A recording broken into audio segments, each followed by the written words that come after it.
عمران خان کا جیل سے نکالا جانا کوئی معمولی واقعہ نہیں۔ بیوی کلثوم فوت ہوتی ہے تو مجھے کہاں اطلاع ملتی ہے؟ قید خانے میں۔ اتنے پراسرار طریقے سے ملک کے سابق وزیر اعظم کو جیل سے نکال کر ہسپتال لے جانا اور پھر واپس لانے سے خود حکومت کی سیاست بھی کھل کر سامنے آ جاتی ہے۔ رات کے اندھیرے میں عمران کے ساتھ کیا کیا کیا نہیں کیا وی ڈونٹ نو، مگر ملنے نہیں دے رہے۔ پاکستان کی قوم کا اب تک کا سب سے بڑا لیڈر، یعنی ہم نے تو اپنی زندگی میں کبھی اتنا بڑا لیڈر دیکھا ہی نہیں، ذوالفقار دی بھٹو سے بھی بڑا لیڈر۔ اچھا، آپ کے سامنے کوئی واقعہ ہے اور وہ واقعہ کسی ایسی شخصیت سے متعلق ہے جسے آپ کو بہت زیادہ عقیدت ہے، اور اسی عقیدت کی بنا پر آپ اس واقعے کو پرکھتے ہیں۔ اس واقعے کے ساتھ پاکستان میں عمومی طور پر کچھ ایسا بھی ہوتا ہے کہ ہم جو تاریخ کا پس منظر ہوتا ہے وہ اس کے ساتھ ایڈ نہیں کرتے۔ دو ایسے بنیادی ایشو ہیں جن کی وجہ سے ہم کسی بھی واقعے کو درست طور پر نہیں پرکھ سکتے۔ ایک، کیونکہ عمومی طور پر ہمارا جو معاشرہ ہے وہ بدقسمتی سے ایک انتہا پسند معاشرہ بنتا جا رہا ہے۔ تو ہم کیا کرتے ہیں کہ ہم کسی بھی انسان کو جب پرکھتے ہیں تو ہم یہ دیکھتے ہیں کہ یار یا تو یہ شیطان ہوگا یا یہ فرشتہ ہوگا۔ حالانکہ جو لوگ ہوتے ہیں، جو انسان ہوتا ہے، وہ وائٹ اور بلیک کا مکسچر ہوتا ہے، نہ وہ فرشتہ ہوتا ہے نہ وہ شیطان ہوتا ہے۔ تو جب بھی ہمیں کسی انسان کے بارے میں کوئی رائے قائم کرنی ہو یا معاشرہ اس کے بارے میں عمومی رائے قائم کر لیتا ہے تو اس کو ہم گرے اسکیل میں دیکھتے ہیں، اور اس کو ہم کہتے ہیں کہ یار اس کے اندر اچھائیوں کا جو تناسب ہے وہ نسبتاً بہتر ہونا چاہیے۔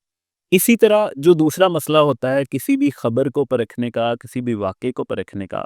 وہ یہ ہوتا ہے کیونکہ جیسے میں نے پہلے بتایا کہ ہم عمومی طور پر بحیثیت سماج، بحیثیت معاشرہ اور بحیثیت لوگ، ہم پاکستانیوں کی جان بوجھ کر تربیت نہیں کی گئی۔ جب سے یہ پاکستان بنا ہے، ڈیلیبریٹلی طور پر ہر دور میں جو طاقتور طبقہ ہے وہ ایک پراپوگنڈا مشینری لے کر چلتا رہا اپنے ساتھ، اور اس کے نتیجے میں کیا ہوتا ہے کہ جو اصل واقعہ ہے وہ کہیں دب جاتا ہے، اور جو اس کا سیاق و سباق ہوتا ہے، جو کانٹیکسٹ ہوتا ہے، ہم اس پر بھی غور نہیں کر پاتے۔ اس کی وجہ کیا ہوتی ہے کہ ہر انسان جو ہمیں پسند ہے ہم اس کے ساتھ ایک تقدیس کا حالہ جوڑ دیتے ہیں، ایک احترام کا، ایک محبت کا۔ تو جب آپ کسی انسان سے محبت کرتے ہیں تو اس کا مطلب یہ ہوتا ہے کہ جو اس کے ساتھ جڑی ہوئی خامیاں ہیں، برائیاں، آپ ان کو نظر انداز کر رہے ہیں۔ تو آپ نے کسی بھی واقعے کو، کسی بھی شخصیت کو درست تناظر میں پرکھنا ہو تو سب سے پہلے آپ اس کو ایک انسان سمجھتے ہیں، اور وہ والا انسان جو فرشتہ بھی ہو سکتا ہے، شیطان بھی ہو سکتا ہے۔ ہاں، اچھائی کا پیمانہ وہی ہے جو میں نے پہلے بتایا کہ اچھائیوں کا تناسب برائیوں سے زیادہ ہونا چاہیے۔ پاکستان میں آئے دنوں ایک غیر فطری قسم کا طوفان سوشل میڈیا پر اٹھایا جاتا ہے، اور وہ پھر سوشل میڈیا سے ڈرائیو ہو کر مین سٹریم میڈیا کی طرف آ جاتا ہے۔ ان دنوں، گزشتہ 2-4 دنوں سے جو ایک طوفان بدتمیزی بپا کیا گیا، ایک ہنگامہ بپا کرنے کی کوشش کی گئی، چائے کی پیالی پر جو ایک طوفان لانے کی کوشش کی گئی، وہ تھی عمران خان صاحب کی پیمز ہسپتال میں آمد، اور وہاں پر ان کا ایک آپریٹ ہوا ہے اس حوالے سے جو تھا، اور جو پی ٹی آئی کے صحافی تھے انہوں نے دوبارہ ایک دفعہ کام چک دیا، پاکستان کے سماجی کرافٹ کو، پاکستان کے معاشی کرافٹ کو، اور پاکستان کی جو عام عوام ہے ان کے اذہان کو ایک دفعہ پھر پلیوٹیٹ کرنے کی کوشش کی گئی، اور یہاں پر اصولی موقف کو، ہسٹری کو، اور کسی بھی شخصیت کے بیک گراؤنڈ کو آپس میں اس طرح مکس کر دیا گیا کہ وہ سارا واقعہ ایک عجیب و غریب شکل اختیار کر گیا۔ عمران خان صاحب کو جیل سے ہاسپٹل لایا گیا، وہاں پر ان کا آپریٹ ہوا۔ اس کے اندر کون سی آئینی اور قانونی خلاف ورزیاں کی گئیں اور کانٹیکٹ سے ہٹا کر چیزوں کو کیسے بیان کیا گیا، یہ میں آج آپ کو بتانے کی جسارت کروں گا، صحیح کروں گا۔ مگر یہاں پر سب سے پہلا نقطہ جو میں آپ کے گوشے گزار کرنا چاہوں گا وہ یہ ہے کہ پاکستان میں یہ سمجھا جا رہا ہے کہ جو ہسٹری ہے وہ 2009 سے شروع ہوئی ہے، 2010 سے 2011 کے دھرنے سے شروع ہوئی ہے، اور اس کے بعد جو ایک انسان جس کا نام عمران خان ہے اس کے ساتھ جو ہیروئزم ہوا، جو اس کو حکومت دی گئی، یا جو پھر اس کے ساتھ برائیاں ہو رہی ہیں، جو اس کے ساتھ جو مظالم ہو رہے ہیں، یہ پاکستان کی تاریخ میں پہلی دفعہ ہو رہے ہیں، ایسا نہیں ہے۔ ہر انسان کے ساتھ جو کچھ پاکستان کی تاریخ میں ہوا ہے، انسان سے مطلب میں حکمرانوں کی بات کر رہا ہوں ابھی، جو کچھ بھی کسی حکمران کے ساتھ ہوا ہے اس کے پیچھے ایک کانٹیکسٹ جڑا ہوا تھا۔ لیکن کیا کیا مظالم ہوئے، وہ سارے مظالم تو ایک شارٹ سی ویڈیو میں بتانا مشکل ہے، لیکن میں آپ کو 2 ایگزامپلس یہاں پر دوں گا۔ ہم آغاز کرتے ہیں ذوالفقار علی بھٹو صاحب سے۔ ذوالفقار علی بھٹو کے پاکستان پر کیا کیا احسانات ہیں، انہوں نے بہت زیادہ بلنڈرز بھی کیے، لیکن ان کے احسانات کیا کیا تھے۔ انہوں نے پاکستان کو پہلا متفقہ آئین دیا، یعنی 1973 کا آئین دیا۔ ان کا ایک بہت بڑا کارنامہ جو ہے، جس کی وجہ سے آج دنیا کی کوئی بھی طاقت، کوئی بھی ملک پاکستان کو میلی آنکھ سے نہیں دیکھتا، وہ ہے پاکستان کے جو ایٹمی پروگرام ہے اس کا آغاز کرنا، اور اس پر کسی قسم کا کوئی، انہوں نے عوامی سیاست پاکستان میں لے کر آئے، اور ان کے کئی کارنامے ہیں جو یہاں پہ گنوانا شروع کریں۔ لیکن ان سب باتوں سے قطع نظر انہوں نے کیا اچیومنٹس کی، کیا برائیاں کی، کیا اچھائیاں کی، لیکن وہ ایک منتخب وزیر اعظم تھے پاکستان کے، جن کو عوام نے اپنے ووٹوں سے وزیر اعظم بنایا تھا۔ مینز ان کو پاکستان کا سب سے بڑا ایک مقام دیا گیا تھا، ان کو عہدہ دیا گیا تھا، ان کے اوپر اعتماد کیا گیا تھا۔ لیکن جنرل ضیاء الحق نے جب مارشل لا لگایا تو اس کے بعد ذوالفقار علی بھٹو صاحب کو جیل میں بند کر دیا گیا۔ وہ پہلے کوٹ لکھپت جیل لاہور میں تھے، اس کے بعد انہیں سینٹرل جیل راولپنڈی لے کے جایا گیا، جہاں پر ان کے لیے جیل کے اندر ایک علیحدہ جیل تیار کی گئی اور جسے سیکیورٹی وارڈ کا نام دیا گیا، اور وہاں پر مظالم کی ایک ایسی داستان رقم کی گئی جو بہت افسوسناک ہے۔ محترمہ بینظیر بھٹو جب آتی تھی ان سے ملاقات کرنے کے لیے، تو کمرہ کیونکہ بگ تھا اور جاسوسی آلات وہاں پر بھرے ہوئے تھے، تو بھٹو صاحب کو جب بھی کسی سے کوئی بات کرنی ہوتی تھی تو وہ اپنے سیل سے نکل کر باہر صحن میں آیا کرتے تھے۔ لیکن جب ملاقات ہوتی تھی تو انہیں اپنے سیل سے نکلنے کی اجازت نہیں ہوتی تھی، کیونکہ ماشاء اللہ کی حکومت یہ جاننا چاہتی تھی کہ آخر ان کے درمیان کیا منصوبے بن رہے ہیں۔ تو محترمہ بینظیر بھٹو جب سیل میں آیا کرتی تھیں تو وہ اپنے والد کے نزدیک ہو کر کانوں میں جب بات کیا کرتی تھی، راز و نیاز کیا کرتی تھی، تو جیل کا عملہ جو تھا وہ ان کی جاسوسی کیا کرتا تھا۔ اور محترمہ بینظیر بھٹو نے اس بارے میں کئی بار احتجاج بھی ریکارڈ کروایا۔ محترمہ بینظیر بھٹو اور بیگم نصرت بھٹو جب آیا کرتی تھی جیل میں ملاقات کے لیے، تو ان کا سامان چیک کیا جاتا تھا، ان کا بیگ چیک کیا جاتا تھا، اور کئی بار ان کو ملاقات کے بغیر بھجوا دیا جاتا تھا۔ یہ تو عمومی سی باتیں ہیں، یہ جرنل قسم کی باتیں ہیں۔ سٹارٹ میں بھٹو صاحب کو تھوڑا پروٹوکول دیا گیا، لیکن جیسے جیسے مارشل اللہ کی حکومت نے اپنا شکنجہ کسنا شروع کیا تو ان کے اوپر سخت قسم کے حالات۔ لیکن میں یہاں پر آپ کو ایک ریفرنس دینا چاہوں گا، جب بھٹو صاحب جیل میں تھے تو فوج کی طرف سے وہاں پر کرنل رفیع الدین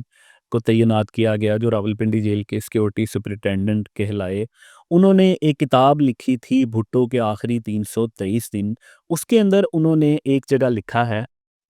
کیونکہ بھٹو صاحب ان باتوں پر عمل کرنے کے لیے تیار نہ تھے، بہرحال احکامات پر عمل تو ہونا ہی تھا۔ جیل حکام نے فوراً عمل شروع کر دیا۔ نوار کی چارپائی کو ان کے سیل سے نکال دیا گیا، لیکن بھٹو صاحب نے لوہے کی چارپائی اندر نہ ڈالنے دی اور گدا سیل کے فرش پر ہی بچھا لیا۔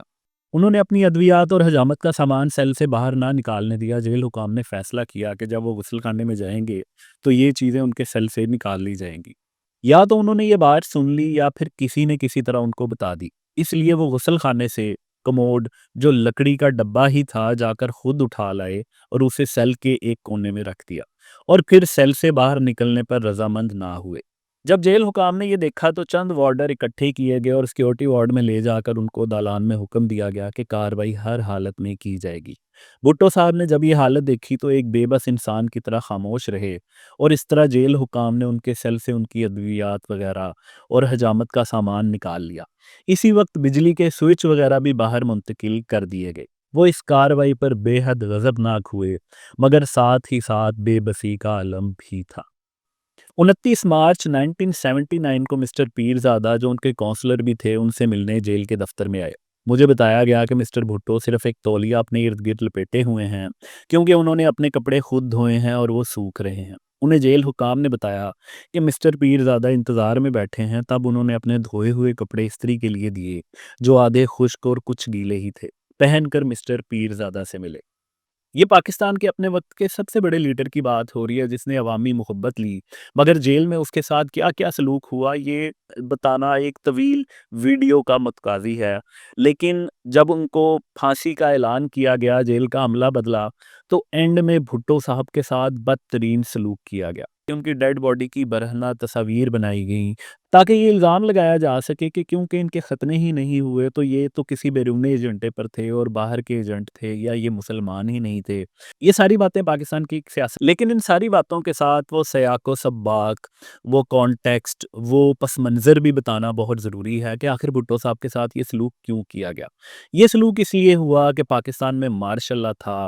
بھٹو صاحب پاکستان کے سب سے بڑے لیڈر تھے، وہ اپنے زور بازو پر وزیر اعظم بنے تھے، اپنے زور بازو پر بڑے سیاستدان بنے تھے، مارشل لا کی مخالفت کی تھی، پاکستان کی فوج کو اثر نو انہوں نے بحال کیا تھا جب 1971 یعنی سقوط ڈھاکہ، فال آف ڈھاکہ ہوا تھا، تو اس کے بعد بھٹو صاحب نے پاکستان کی جو فوج تھی اس کو ایک نیا اعتماد دیا تھا اور اپنے زور بازو پر وزیر اعظم بنے تھے، لیکن وہ ایک اصولی سیاستدان تھے اور وہ ڈٹ گئے تھے، اصلی معنوں میں ڈٹ گئے تھے۔ تو یہاں پر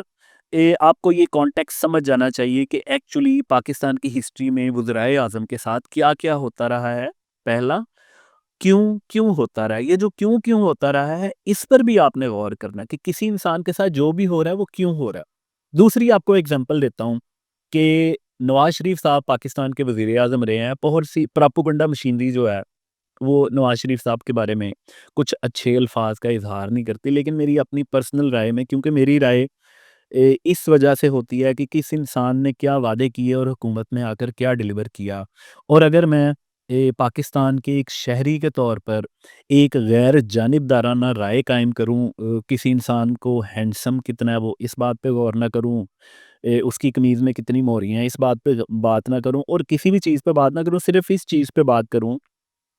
کہ پاکستان کو سب سے زیادہ کس سیاستدان نے ڈیلیور کیا ہے، سب سے زیادہ ترقیاتی کام کس نے کیے ہیں،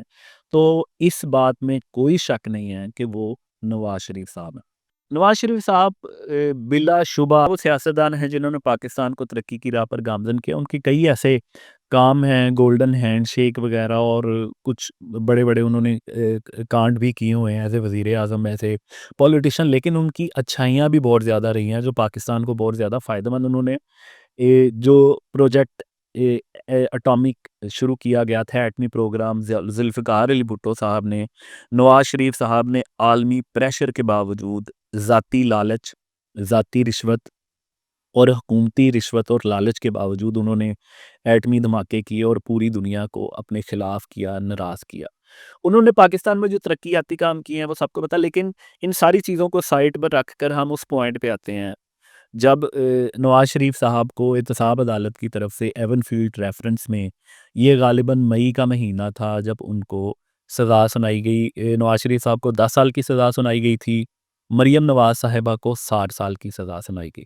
سینیریو یہ تھا کہ 2018 کا سال تھا، عمران خان صاحب پاکستان میں وزیر اعظم تھے، اور مریم نواز صاحبہ کے جو والدہ ہیں محترمہ کلثوم نواز، ان کو کینسر ڈائیگنوز ہو چکا تھا۔ وہ بڑی ہی مخدوش حالت میں لندن کے ایک ہاسپٹل میں ان کا علاج ہو رہا تھا، اور یہاں پر عمران خان اور پی ٹی آئی کے ٹرولز ان کی بیماری کا مذاق اڑا رہے تھے۔ جب احتساب عدالت سے نواز شریف صاحب کو سزا ہوئی تو اس وقت وہ لندن میں تھے، اور مریم نواز صاحبہ بھی لندن میں تھی، اور یہ اپنی والدہ کی یعنی محترمہ کلثوم نواز کی تیمارداری میں مصروف تھے۔ لیکن جب عدالت سے سزا ہوئی تو نواز شریف صاحب کا جیسچر آپ ملاحظہ فرمائیں کہ انہوں نے مریم نواز صاحبہ کو ساتھ لیا۔ ان کو یہ معلوم تھا کہ محترمہ کلثوم نواز ڈیتھ بیڈ پر ہیں، اور ڈاکٹرز نے بتا دیا تھا کہ ان کے آخری دن چل رہے ہیں۔ سیاست سے قطع نظر ایز اے شوہر جن جن لوگوں کی بیگمات ہیں ان کو اس فیلنگ کا احساس ہوگا۔ یعنی بیگمات کا مطلب یہ نہیں ہوتا کہ تیجی، چوتھی، پنجویں، ستویں اور گرل فرینڈز 8-10 سائڈ پہ رکھی ہوئے ہیں۔ بیگمات کا مطلب یہ ہوتا ہے کہ ایک خاتون ہے